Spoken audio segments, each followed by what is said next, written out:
So, hi, my name is Christine Osike, and we are students from the African Leadership University majoring in computer science. The project we'll be talking about today is the scheduler that we built for our case study named Daisy, who's a baker. So, the app is essentially made for her to keep track of the orders that she makes. She can input the title of the order, the status of the order, when the order is due, and how many people are actually going to be working on the order at a given time. So this helps her have a good sense of what she needs to be prioritizing on and where her energy and time should be focused on, and as well ensure that she makes optimal sales within a given week. Yeah. So the application process is basically a menu that is opened up, and you're able to see that there are a couple of different options entailing what a user can do. In this case, they can create an order, update an order, read information about a particular order, and delete an order. So this essentially helps in keeping track of orders within a given time. And given that our focus was on Daisy a baker, I wanted to ensure that it was something that she could look back to weekly, and this information is hence stored in a CSV file that she can reference and read if she wants to. So yeah, basically that is the design of the application and how it works. And yeah, Rachel will take you through the rest of it. Hope you enjoy. Hey there, my name is Rachel, and I just wanted to take a moment to tell you guys more about a scheduler app. So this app was written entirely in Python, like we mentioned before, and the main goal was to help Daisy keep track of her orders. So the first thing we needed to do was create an order class. This order class was going to help us have the same description and same details about each and every order that Daisy is going to enter.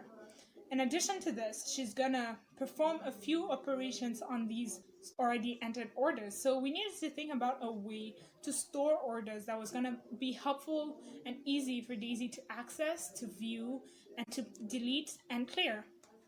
So the first, we went through a few data structures, collective data structures, and we settled for dictionaries. You may ask why dictionaries. We didn't just need any collective data structure. We needed a data structure that would be easy to search through, to delete from, and to append to. For all of these three tasks, dictionaries are pretty fast, with a time complexity of 1. Now, in addition to this, with the keys and values property that the dictionaries have, we would be able to store class instances, order class instances, with a key identifier for each class.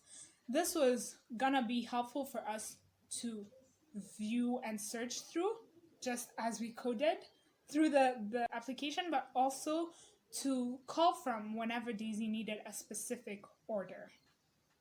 Dictionaries are not the only data structure that we used. We also used lists and stack. The reason why we needed additional collective data structures was because for particular tasks such as displaying a list of orders according to their titles or their IDs, we needed to store these separately without messing with how the dictionary was stored originally. Even though the order did not necessarily matter, but we just needed a temporary storage for a modification of the dictionary. So the lists were very helpful for that. In addition to that, we also dealt with stacks, where once an order was cleared, we stored it in a stack.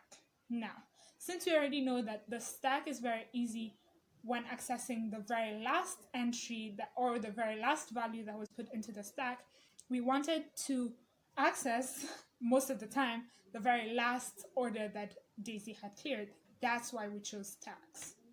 So basically, run it from here, and so you're first shown an array of options to welcome to Daisy's plan. Of course, here's some menu options, and you can choose to enter an order, view orders, read orders, and etc. So right now, let's press on 2 and see what orders are currently available.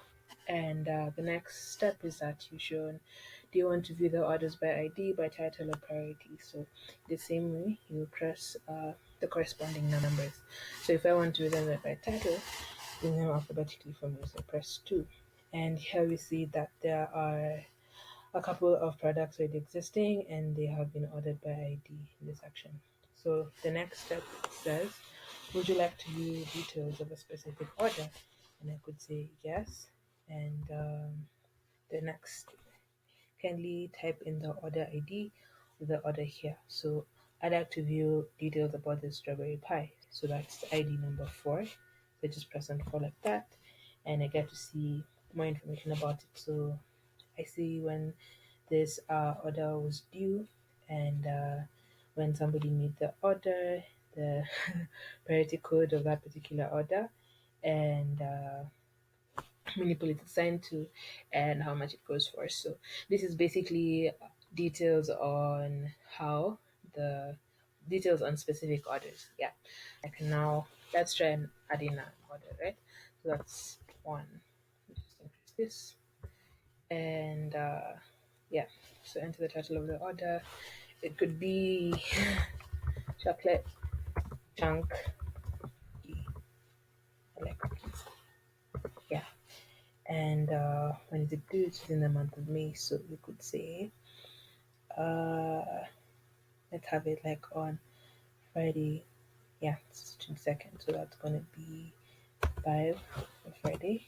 And yeah, we basically have the days of the week in number 4 by working on improving that for when the program is no longer on terminal, but for now it is. So the due date, that's going to be the 22nd. So just put in 22nd.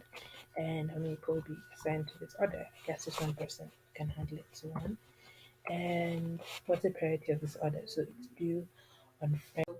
We had initially added our order, and now we just want to view it. So what I'm going to do is press on view order, and we'll just view it by, let's try by ID this time. So you can press 1, and surely enough, on number 11 we have the chocolate chunk cookie.